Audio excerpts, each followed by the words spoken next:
Happiness will be celebrating 35 years of marriage this November. It's almost 4 decades since she eloped with her Kenyan husband and moved into her new home in Taita Taveta County. Despite this milestone, she has little to celebrate. She cherishes her marriage but grapples with the lack of a formalized form of identity.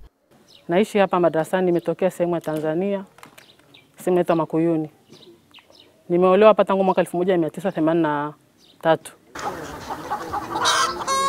She treasures her husband and their 4 beautiful children, a union with the hallmarks of true love story, she tells us. Tanzania kule, huyu baba alikuwa amekuja kule kwa nifanya biashara kidogo kule barabarani Chekereni. Tukakutana kule tukawa tumeelewana kuoana, tukaja kwa njia za kupitia huku mpakani. But despite the joy of having a family, her legal status in Kenya has always been nagging feeling. Happiness assumed she was Kenyan once she married her current husband.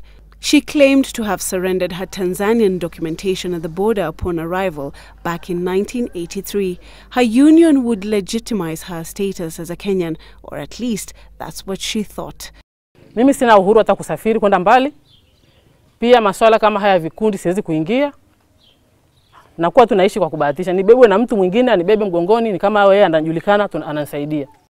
Happiness's case is not unique. She's among hundreds of women from Tanzania who relocated into Kenya for marriage. Hata sikumbuki mwaka. Na ulikuja vipi? Alikuja kwetu, alikuwa tunatembeleana, akaniposa, akaja kule, akachukua nikaja huko. For all these women, the lack of formal documentation that identifies them as Kenyans has meant that they rely on their spouses to conduct any transaction. Kwenye biashara wako unarushiwa pesa, mtu anaogopa. Wewe mwanamke tena anaitwa Abdu. Wani unaonekana kama mtapeli vile. Inabidi mpaka mtu mueleweshe ili akuelewe. Nilisajiliwa na mume wangu. For Suna Ibrahim, the death of her husband robbed her of not only a life partner, but her only means of conducting business here. Suna, like many others, now lives in constant fear of being apprehended by Kenyan authorities. Temo yote ndo inafanya uwa. Hata ukisikia gari usiku unasema sasa pangane tumekuja kubebwa. Kuwa yani uweze kukaa wiki haijaja gari ya kutafuta watu ambao hawana vitambulisho. Hiyo ikitokea hiyo inabidi tunajificha ndani. Tunafanya kufichwa na waume. Sasa tunasikia uchungu. Panafika mahali tunasema au tuondoke tuache watotoni. Tumedanganywa kwa siku nyingi. Vitambulisho vitakuja, tunajitokeza, tunaacha takwenda mashambani, tunashinda kutwa. Lakini hatupati mwafaka. In 1987, Idi Idhaya, a Kenyan, traveled to Tanzania for business. He returned home with something extra, a life partner. He had no idea about the sleepless nights that would follow. So kuna operations zilikuwa zinapita msako. Inabidi mwanamke umpandishe juu ya dari. Alale huko, ulale kitandani. Kwa sababu askari wanapokuja wanamchukua mwanamke na wanampeleka. Anaitwa kwamba ni Mtanzania. Kutoa maelezo kwamba ni mke wangu na ni Mtanzania, hawakubali. These women claim they've tried to acquire documentation numerous times through the local administration, but their efforts have borne no fruit. They do not have marriage certificates either. On the surface, they're like any ordinary Kenyan housewife, but on paper, their situation is much more complicated. Had the husband or the family been aware of this information, as soon as 7 years had passed, they would have gone through the process of being registered so that they can become Kenyans by registration. And once they become Kenyans by registration, they'll receive a Kenyan ID, they'll receive a Kenyan passport. And now they can enjoy all citizenship rights like all other Kenyans enjoy. Raha hakuna. Hata ile kusema kwamba mnaishi wewe na mke wako vizuri, yani unakuwa saa yote tu na wasiwasi kwamba lolote linaweza likatokea. Kwa kweli tumehangaishwa. Mara tunaambiwa leo njoni Taveta, tunakusanyika na mama wengine wengi tu, tunakodisha gari tunaenda. Tukifika mara toeni fotokopi za makadi za watoto tunatoa, tukiona pengine ndio suluhisho tunapata. Tunangoja mpaka tunachoka.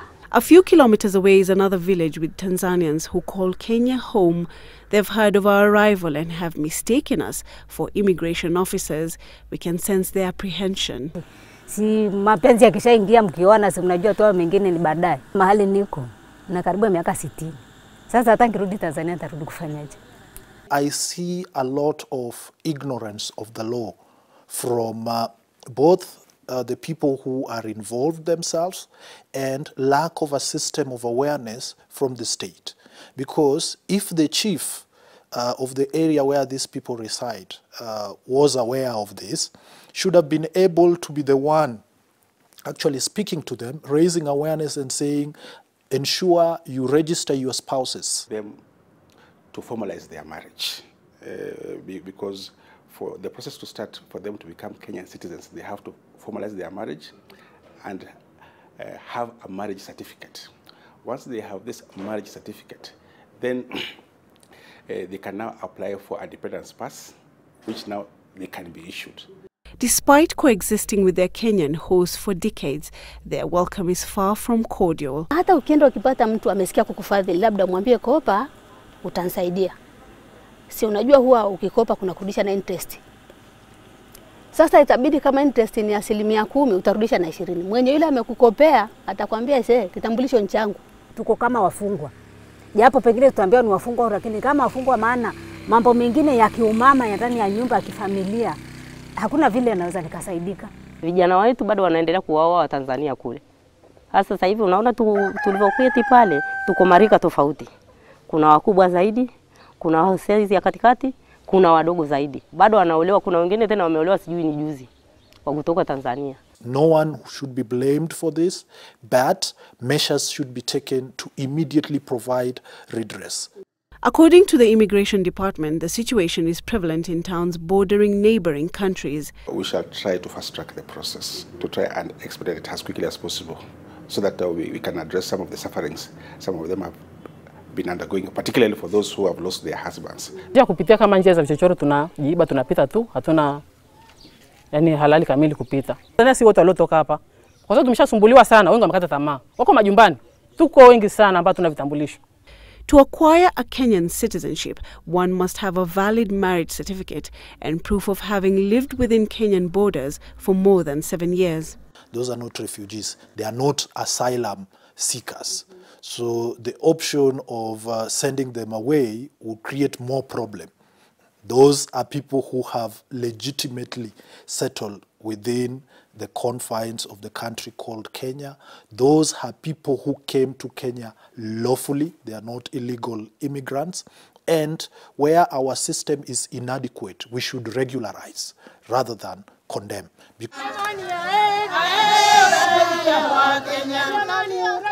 For now, they are choreographing a special dance for the day they hope to finally be recognized officially as Kenyan.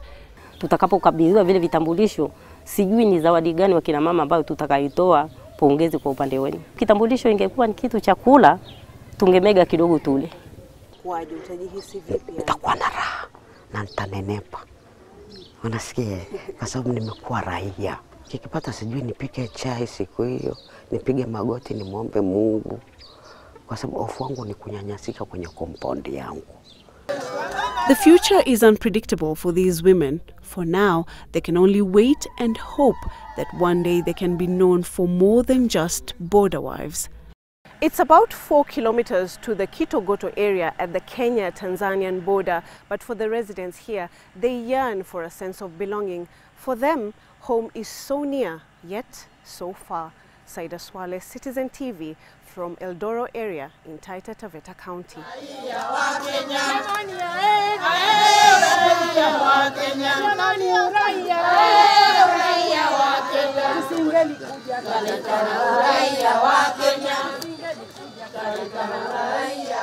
Kenya.